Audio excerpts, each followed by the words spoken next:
The bed was suffocatingly hot when I awoke. Ben still clutched me in his sleep. Oh my God, I just lost my voice. Chapter 20, Chapter 25, Neesa. So, Chapter 24, I'm like holding my breath. Chapter 4, chapter, oh, buzz in my eye. Oh my God, I'm touching my eye. That's COVID-19. Um, okay.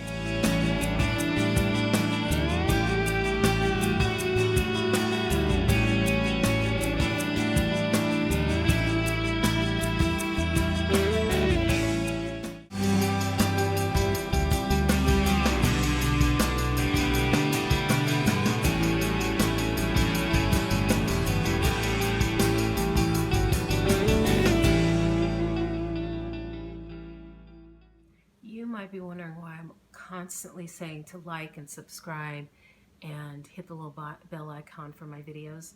Well, it helps my algorithms so that people can see my videos. Also, it helps if you watch the video all the way through. Oh, who cares? Um, Welcome back to my channel. I'm Dina Haynes, and I'm the author of the book called Neesa. It's the first book in the original reality book series. It's a contemporary romance, and that is why you're here. If you've been watching from the beginning, thanks for being so loyal. It means so much to me knowing that people are digging on my stuff.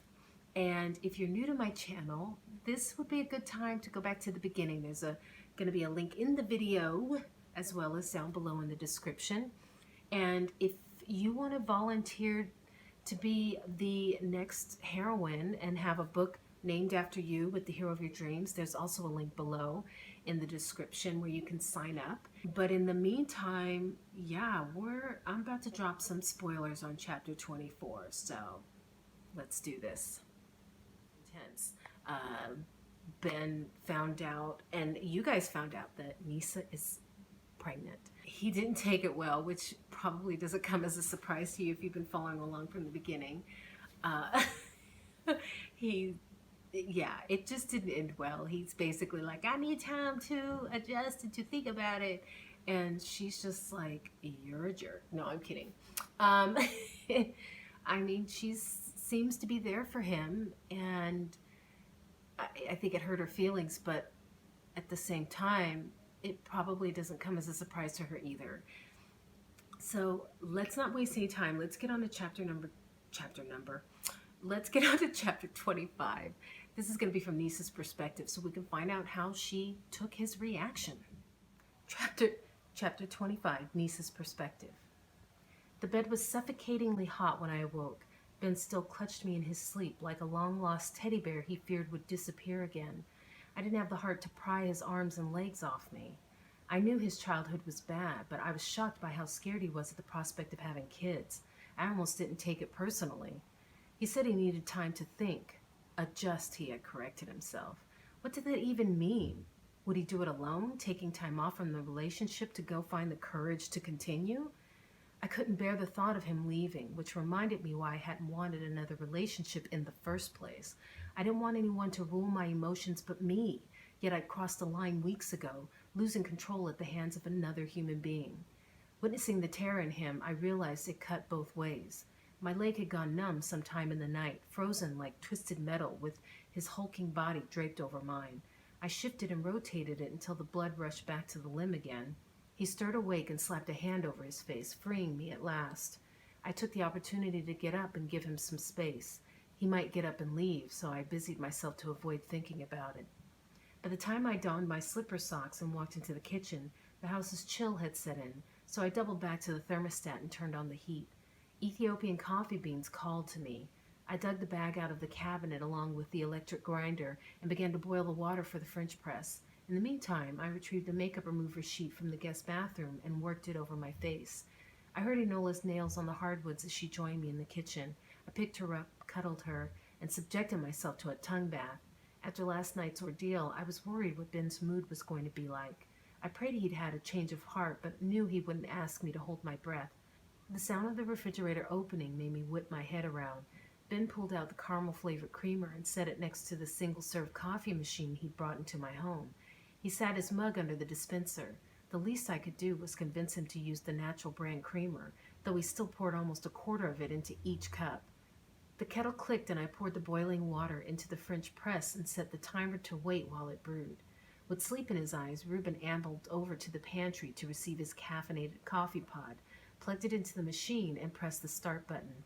He stood over me now in just his underwear, a big wall of man flesh. Desire washed over my grief. Even in the wake of our problems, I wanted to rub my hands over his muscles, slip between the sheets once again, and make love, not war. He tilted his head down halfway, waiting for me to respond. I rose up on my tiptoes and connected my lips to his. The passion was instant. If it were food, there would have been enough to feed a herd of elephants. How could this be? Did it mean our relationship was based on sex and therefore doomed? A squeak erupted between us, startling me, and I rubbed Enola behind the ears, then planted a small kiss on her head, his eyes locked with mine. I asked, "Have your daddy instincts kicked in yet?" He made an ugly noise. "No, babe." Damn, I thought. Too soon? He leaned against the counter, crossing his arms over his chest. Yeah. How could two people love each other so much and have the hardest time being together? The timer went off for the French press, and I set Enola on the floor. After filling my cup to the rim, I placed the empty carafe in the sink and watched him prepare his drink. We stood in silence, sipping our coffees, locked in a staring contest. Enola peered at us from the floor, twisting her head back and forth between us.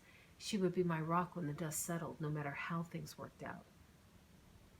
I said, "It's a new day, Ben. How do we proceed?" He placed his cup down beside him, stretching his neck back until I heard a pop. He snapped, "Does it have to be decided today?" There was an edge to his voice which took me aback. "Of course not. Take your time. But at some point I'll need to know if you're on board or not. Otherwise resentment will grow and there won't be enough of us left to pick up the pieces." My voice wavered on the last part and I cursed the tears as they began to flow again. I tried to put up a strong front, but it was no use when his expression was so intense. Swiping my cheek dry, I said, "Why are you so angry?" "I'm not," he began, then sighed in frustration. "We're in this together." I asked, "Are we? Because I feel like you're pissed at me." He cleared his throat, but the gravel was still there. "I'm pissed at myself, pissed that I forgot the condom, pissed that I made you cry." I wiped the tears away. "I don't blame you. I just want you to be on board." He moved to hug me. I said, "Babe, we're talking." I held him back. "You start hugging me and somehow we'll end up back in bed." He smirked. "They say love heals all wounds." I tilted my head, glaring at him in annoyance.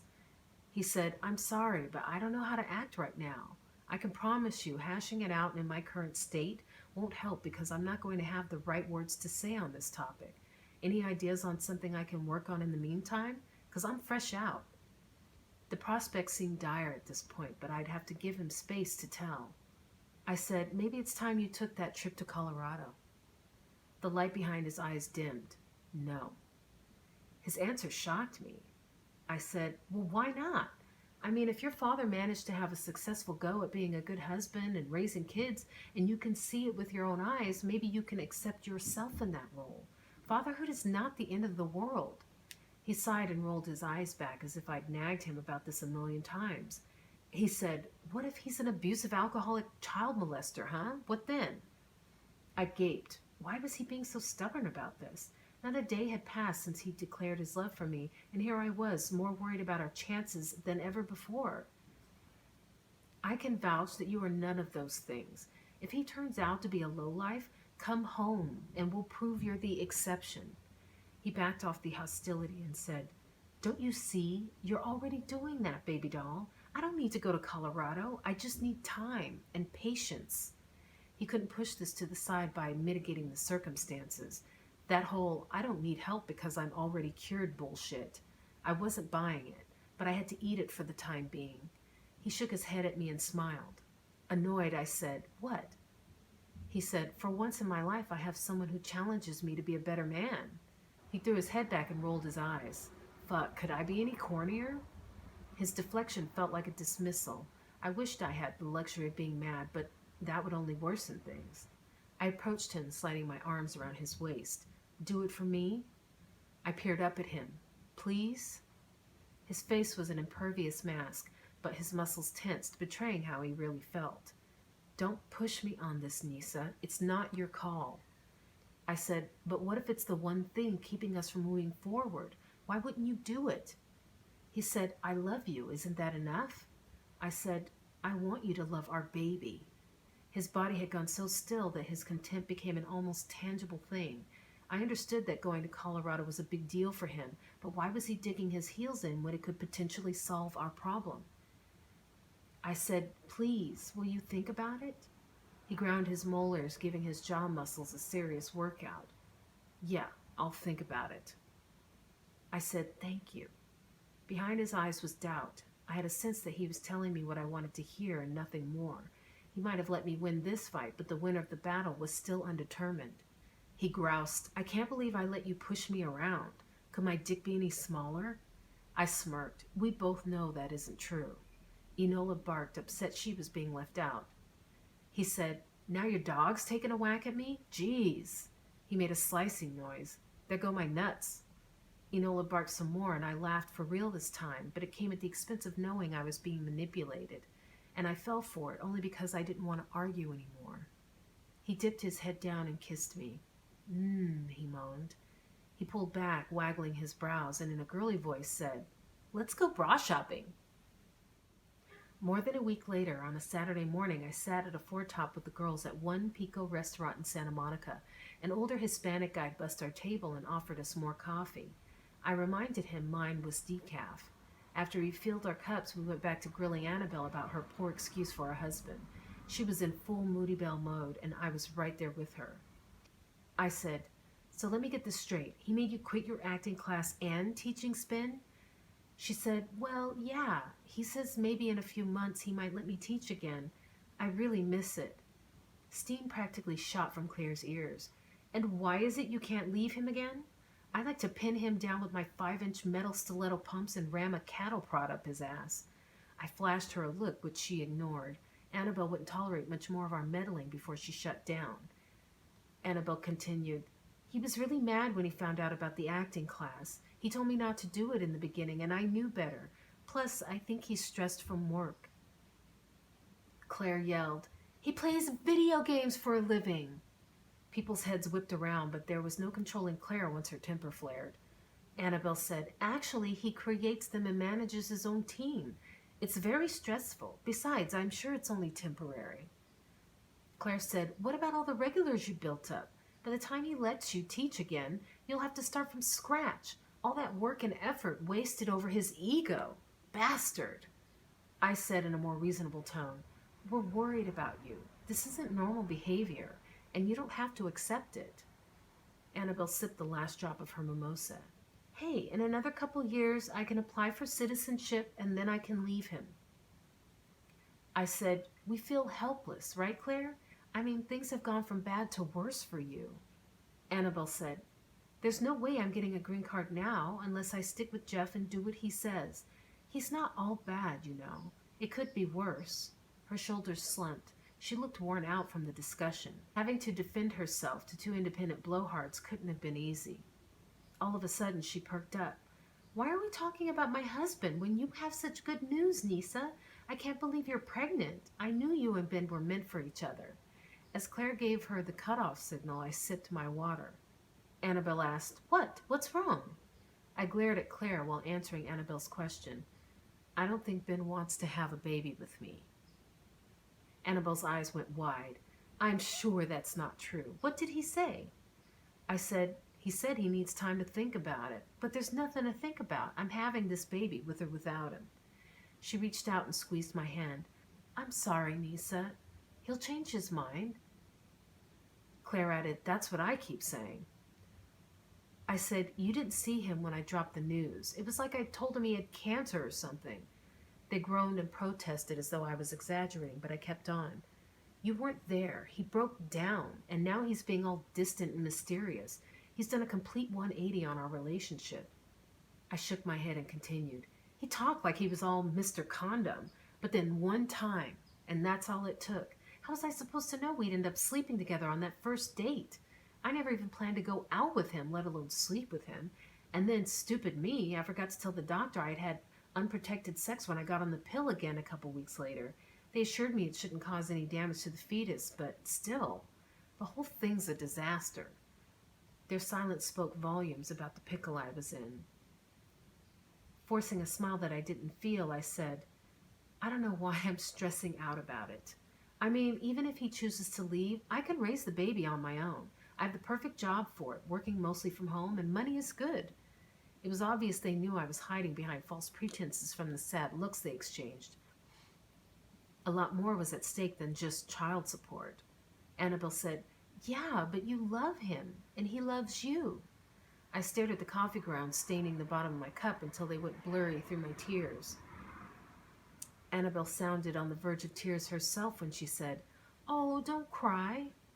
I sniffed and stiffened my chin. I had no words to offer, only a watery smile. Claire asked, come on, he went with you to your first prenatal appointment yesterday, right? He's there for you now, and he will be 7 months from now. I said, I don't know. I tried talking to him about going to Colorado to meet his dad for the first time, thinking he might tie up some loose ends there and come back a new man. Makes sense, right? I shrugged, looking to them to support my theory. Slapping Annabelle's hand, Claire said, absolutely. Annabelle took the hint. Of course. I said, oh, but he's not having it. When I try talking to him about it now, he brushes me off and changes the subject, or uses sex to make me shut up altogether. Claire said, are you complaining? I said, Claire, not cool. Annabelle said, maybe you should give him space. He said he needs time to think about it. Sometimes men need to solve things on their own to make them feel, like men. I bristled because I could see a shred of truth in her words, but I was mad at their outdated premise. Can we stop this habit of coddling men like babies? Women can't be the only ones shouldering responsibility. I mean, look how well that's worked out for you, Belle. Annabelle said, what, because of my marriage to Jeff? I said, I'm just saying, in this day and age, women need to own our personal power, make decisions from a place of self-worth, not a lack of self-worth. Annabelle said, don't be naive, Neesa. I don't have the power in my relationship, but I'm working to get it back in my own way. We all use each other in relationships. He made his demands and I crossed them. If I want my demands to be met, then I have to play along, but I will get what I want eventually. I know you two think I'm weak staying with him, but I'm getting something out of it too. She looked at Claire. You stay with Calvin because he puts up with you sleeping around and he still loves you. He will never leave you, but with that kind of power comes great responsibility. Are you treating him with the respect he deserves? Then she looked at me. And you are impatient with Ben because you need to trust him, and you feel betrayed by his reaction, his honest reaction. You crave unconditional love, but you know he loves you and is trying to make a huge decision that's best for both of you. He's giving it the time and thought it deserves. It's not fair to sit in judgment. I'm making the best of my situation, and that's all you girls need to know. She sat back and glared at us, revealing the wisdom she had been withholding while we criticized and turned her life into fodder for our amusement. Didn't feel so good with the tables turned. Her judgment was a bit harsh, but maybe we deserved it. Claire announced, well, look who grew a backbone. Right on, Belle. While they high-fived, I wavered. Which way was my need for unconditional love, as Annabelle had put it, going to spin my man? All right, that is the end of chapter 25. Be sure to like the video, hit subscribe, and the little bell icon.